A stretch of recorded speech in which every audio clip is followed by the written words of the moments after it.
Hi friends, ഞാൻ ഹമീദ് ഫൈസി.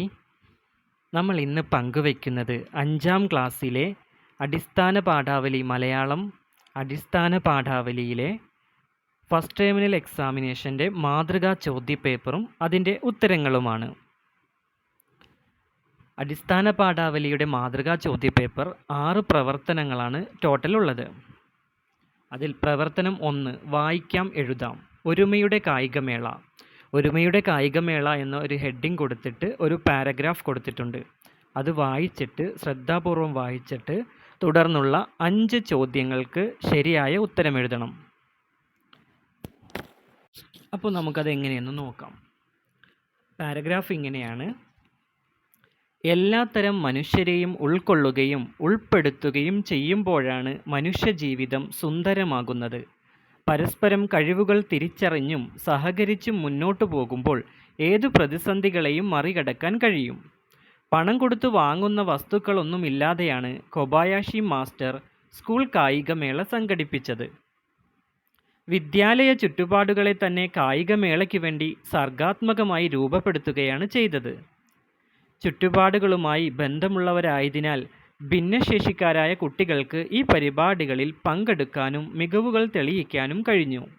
മത്സരങ്ങളിൽ പങ്കെടുക്കുന്നതിൽ നിന്ന് ശാരീരിക വെല്ലുവിളികൾ നേരിടുന്ന കുട്ടികളെ മാറ്റി നിർത്താനാവില്ല. അവർക്ക് കൂടി അവസരം നൽകുമ്പോഴാണ് എല്ലാവരെയും ഉൾക്കൊള്ളുന്ന ഒന്നായി കായികമേള മാറുന്നത്. ഇത്രയുമാണ് പാരഗ്രാഫ്. തുടർന്ന് 5 ചോദ്യങ്ങളാണ് ചോദിച്ചിരിക്കുന്നത്. ഓരോ ചോദ്യങ്ങൾക്കും 3 ചോയ്സുകളുണ്ട്. അതിൽ നിന്ന് ശരിയായ ഉത്തരം കണ്ടെത്തി എഴുതണം. അപ്പോൾ നമുക്ക് ആദ്യത്തെ ചോദ്യം എന്താണെന്ന് നോക്കാം. ആദ്യത്തെ ചോദ്യം ഇങ്ങനെയാണ്: മനുഷ്യജീവിതം സുന്ദരമാകുന്നത് എപ്പോൾ? മനുഷ്യജീവിതം സുന്ദരമാകുന്നത് എപ്പോൾ? അതിൻ്റെ ഉത്തരം എല്ലാവരെയും ഉൾക്കൊള്ളുമ്പോൾ. രണ്ടാമത്തെ ചോദ്യം: ഏതു പ്രതിസന്ധികളെയും മറികടക്കാൻ കഴിയും എങ്ങനെ? ഏതു പ്രതിസന്ധികളെയും മറികടക്കാൻ കഴിയും എങ്ങനെ? അതിൻ്റെ ഉത്തരം പരസ്പരം കഴിവുകൾ തിരിച്ചറിയുമ്പോൾ. മൂന്നാമത്തെ ചോദ്യം: ഭിന്നശേഷിക്കാരായ കുട്ടികൾക്ക് മികവ് തെളിയിക്കാൻ കഴിഞ്ഞത് എങ്ങനെ? ഭിന്നശേഷിക്കാരായ കുട്ടികൾക്ക് മികവ് തെളിയിക്കാൻ കഴിഞ്ഞത് എങ്ങനെ? അതിൻ്റെ ഉത്തരം ചുറ്റുപാടുകളുമായി ബന്ധമുള്ളതുകൊണ്ട്.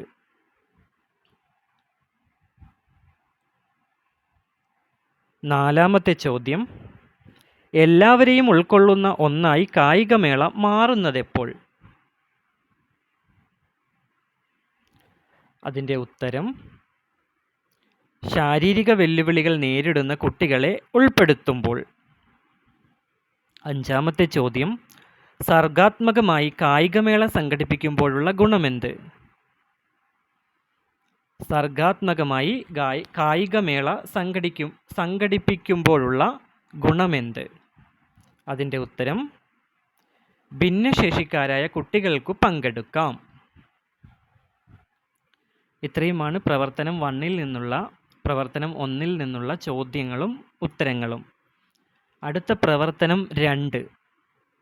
പ്രവർത്തനം 2 ഇതാണ്: മിന്നൽ വേഗത്തിൽ എന്നത് സവിശേഷമായൊരു പ്രയോഗമാണ്. ഈ പ്രയോഗത്തിൻ്റെ അർത്ഥം കണ്ടെത്തി രൂപഭംഗി വിവരിക്കുക. ഇതാണ് ചോദ്യം. മിന്നൽ വേഗത്തിൽ എന്നത് സവിശേഷമായ ഒരു പ്രയോഗമാണ്. ഈ പ്രയോഗത്തിൻ്റെ അർത്ഥം കണ്ടെത്തി രൂപഭംഗി വിവരിക്കുക എന്നതാണ് ചോദ്യം. നമുക്കതിൻ്റെ ഉത്തരം നോക്കാം. മിന്നൽ വേഗത്തിൽ എന്നത് സാധാരണ പ്രയോഗിക്കുക വളരെ വേഗം എന്ന അർത്ഥത്തിലാണ്. ശക്തി തീരെ പ്രതീക്ഷിക്കാത്തത്ര വേഗത, പ്രകാശം മിന്നിമറയുന്നത് പോലെയുള്ള പോക്ക് തുടങ്ങിയവയാണ് ഈ പ്രയോഗം കൊണ്ട് അർത്ഥമാക്കുന്നത്.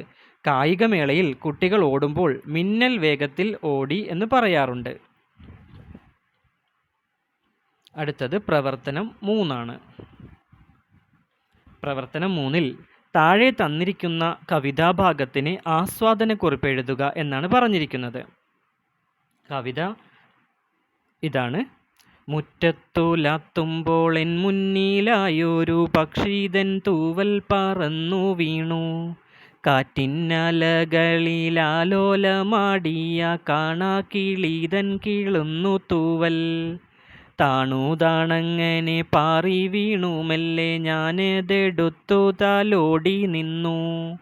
പൂവുപോൽ പൂവിളം പട്ടുപോലുള്ളൊരത്തൂവലിൽ തന്നെ ഞാൻ നോക്കി നിന്നു.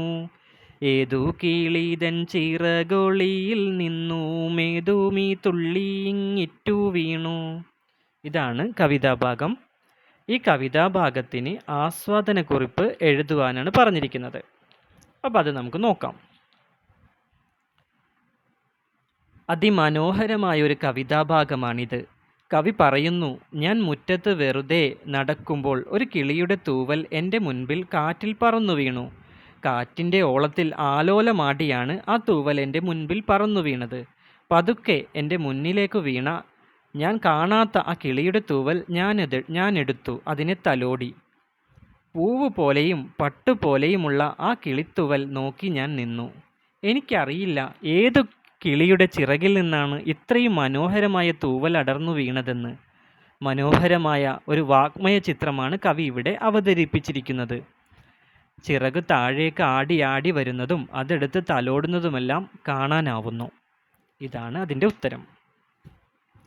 അടുത്തത് പ്രവർത്തനം 4, അനുഭവക്കുറിപ്പ് എഴുതുക. പ്രവർത്തനം 4, അനുഭവക്കുറിപ്പ് എഴുതുക. ടോമോയിലെ കായികമേള വായിച്ചല്ലോ. നിങ്ങളും പല കായികമേളകളിലും പങ്കെടുത്തിട്ടുണ്ടല്ലോ. അങ്ങനെ പങ്കെടുത്തപ്പോൾ ഉണ്ടായ നിരവധി അനുഭവങ്ങളും ഓർമ്മയിലുണ്ടാകും. ഒരനുഭവം ലഘുക്കുറിപ്പായി എഴുതുക. ഇതാണ് ചോദ്യം. ചോദ്യം ഒന്നുകൂടി പറയാം. ടോമോയിലെ കായികമേള വായിച്ചല്ലോ. നിങ്ങളും പല കായികമേളകളിലും പങ്കെടുത്തിട്ടുണ്ടല്ലോ. അങ്ങനെ പങ്കെടുത്തപ്പോൾ ഉണ്ടായ നിരവധി അനുഭവങ്ങളും ഓർമ്മയിലുണ്ടാവും. ഒരനുഭവം ലഘുക്കുറിപ്പായി എഴുതുക എന്നാണ് പറഞ്ഞത്. അതിൻ്റെ ഉത്തരം നമുക്ക് നോക്കാം. പ്രവർത്തനം 4ൻ്റെ ഉത്തരം. എൻ്റെ പേര് രഘുവെന്നാണ്. ഞാൻ 5ാം ക്ലാസ്സിലാണ് പഠിക്കുന്നത്. പള്ളിക്കൂടത്തിൽ ഓണപ്പരിപാടിയുമായി ബന്ധപ്പെട്ട് ടീച്ചർ ഓട്ടമത്സരം സംഘടിപ്പിച്ചു. എൻ്റെ ക്ലാസ്സിലെ 2 പേരും ഞാനും മത്സരത്തിൽ ചേർന്നു. എന്നാൽ മത്സര ദിവസമായപ്പോൾ എനിക്ക് ഒരു പനി വന്നു. ഒരു ദിവസം ആശുപത്രിയിൽ കിടന്നു. ഓട്ടമത്സരത്തിന് എങ്ങനെ പങ്കെടുക്കും? എനിക്ക് വലിയ വിഷമമായി. എന്നാലും അന്നേ ദിവസം ഞാൻ ചെന്നു. രഘുവിന് പനിയാണെങ്കിൽ ഓടണ്ട, ടീച്ചർ പറഞ്ഞു. എനിക്ക് ഓടണമെന്നുണ്ട്. പക്ഷേ എൻ്റെ വിഷമം കണ്ട് ടീച്ചർ പറഞ്ഞു, രഘു അവസാന റൗണ്ടിൽ ഒരോട്ടം, അതും 100 മീറ്റർ. ജയിച്ചാലും തോറ്റാലും ഒരു പ്രാവശ്യം ഓടിയാൽ മതിയല്ലോ. എല്ലാവരും സമ്മതിച്ചു. അവസാന റൗണ്ടായി. ഞാൻ ഉൾപ്പെടെ 3 പേർ ഞങ്ങൾ നിന്നു. ടീച്ചർ വിസിലടിച്ചു. ഞാൻ മിന്നൽ വേഗത്തിലോടി. മുമ്പേ ഞാൻ ഫിനിഷിംഗ് പോയിന്റിലെത്തി. ടീച്ചർ അഭിനന്ദിച്ചു എല്ലാവരും. ഇതാണ് പ്രവർത്തനം 4ൻ്റെ ഉത്തരം. അടുത്തതായി പ്രവർത്തനം 5, ജീവചരിത്രക്കുറിപ്പ് എഴുതുക. താഴെ കൊടുത്തിരിക്കുന്ന സൂചകങ്ങളും നിങ്ങൾക്കറിയാവുന്ന വസ്തുതകളും ചേർത്ത് ONVയുടെ ജീവചരിത്രക്കുറിപ്പ് തയ്യാറാക്കുക എന്നാണ് പറഞ്ഞിരിക്കുന്നത്. നടുക്ക് ONV കുറിപ്പിൻ്റെ ചിത്രം കൊടുത്തിട്ട് കുറച്ച് കുറിപ്പുകൾ കൊടുത്തിട്ടുണ്ട്. ആത്മകുറിപ്പുകൾ, ആത്മകഥ, ഓർമ്മക്കുറിപ്പുകൾ, ആത്മകഥ, മയിൽപീലി, അക്ഷരം, ഒരു തുള്ളി വെളിച്ചം, ഉപ്പ് തുടങ്ങിയവ കൃതികൾ. സിനിമയ്ക്ക് ഗാനങ്ങൾ എഴുതി. കവിയും പ്രൊഫസറുമായിരുന്നു. പൂർണ്ണമായ പേര് ഒറ്റപ്ലാക്കൽ നീലകണ്ഠൻ വേലുക്കുറുപ്പ്. 2016 ഫെബ്രുവരി 13 അന്തരിച്ചു. പത്മശ്രീ, പത്മഭൂഷൺ ലഭിച്ചിട്ടുണ്ട്. ജ്ഞാനപീഠം അവാർഡ്, കേന്ദ്ര സാഹിത്യ അക്കാദമി അവാർഡ്, കേരള സാഹിത്യ അക്കാദമി അവാർഡ്. 1931 മെയ് 27 ജനിച്ചു ചവറയിൽ. ഇത്രയുമാണ് സൂചകങ്ങൾ കൊടുത്തിരിക്കുന്നത്. ഇവയെല്ലാം ശ്രദ്ധിച്ച് വായിച്ച് ജീവചരിത്രക്കുറിപ്പ് എഴുതുവാനാണ് പറഞ്ഞത്. അപ്പോൾ നമുക്കത് നോക്കാം എങ്ങനെയാണ് അതിൻ്റെ മാതൃക എന്ന്. കൊല്ലം ജില്ലയിൽ ചവറയിൽ 1931 മെയ് 27 ONV കുറുപ്പ് ജനിച്ചു. ONVയുടെ പൂർണ്ണമായ പേര് ഒറ്റപ്ലാക്കൽ നീലകണ്ഠൻ വേലുക്കുറുപ്പ് എന്നാണ്. ഒറ്റപ്ലാക്കൽ വീട്ടുപേരാണ്. വിദ്യാഭ്യാസാനന്തരം കോളേജിൽ ജോലിക്ക് കയറി. അപ്പോൾ കവിയായി കഴിഞ്ഞിരുന്നു. ധാരാളം അവാർഡുകളും അംഗീകാരങ്ങളും നേടി. 1998 പത്മശ്രീ നേടി. 2011 പത്മവിഭൂഷൺ നേടി. 2007 ജ്ഞാനപീഠം അവാർഡ് 2010 നേടി. കേന്ദ്ര കേരള സാഹിത്യ അക്കാദമി അവാർഡുകളും നേടി. സിനിമയ്ക്കു ഗാനങ്ങൾ എഴുതി. മയിൽപീലി, അക്ഷരം, ഒരു തുള്ളി വെളിച്ചം, ഉപ്പ് തുടങ്ങിയവ പ്രധാന കൃതികളാണ്. അദ്ദേഹത്തിൻ്റെ ആത്മകഥയാണ് ഓർമ്മക്കുറിപ്പുകൾ. 2016 ഫെബ്രുവരി 13 അന്തരിച്ചു. ഇത്രയുമാണ് ONV കുറിച്ചുള്ള ജീവചരിത്രക്കുറിപ്പ്. അടുത്തത് പ്രവർത്തനം 6, വിശകലനക്കുറിപ്പ് തയ്യാറാക്കുക. ചോദ്യം ഇതാണ്: കാട്ടിൽ പോയ കണ്ണനും കൂട്ടുകാരും അവിടെ എന്തെല്ലാം കളികളിലാണ് ഏർപ്പെട്ടത്? വിശകലനക്കുറിപ്പ് എഴുതുക. ചോദ്യം ഇതാണ്: കാട്ടിൽ പോയ കണ്ണനും കൂട്ടുകാരും അവിടെ ഏതെല്ലാം കളികളിലാണ് ഏർപ്പെട്ടത്? വിശകലനക്കുറിപ്പ് എഴുതുക. പ്രവർത്തനം 6ൻ്റെ വിശകലനക്കുറിപ്പ് നമുക്ക് നോക്കാം എങ്ങനെയാണ് അതിൻ്റെ മാതൃക എന്ന്. കാട്ടിലെത്തിയ കണ്ണനും ചങ്ങാതിമാരും നിരവധി കളികളിൽ ഏർപ്പെട്ടു. ചിലർ കേകികൾ കൂകുമ്പോൾ ഒപ്പം കൂവിയാർത്തു. കുയിലുകൾ പാടുമ്പോൾ ചിലർ പാടുകയും ചെയ്തു. പക്ഷികളുടെ നിഴൽ പിടിക്കാൻ ചിലർ മത്സരിച്ചോടി.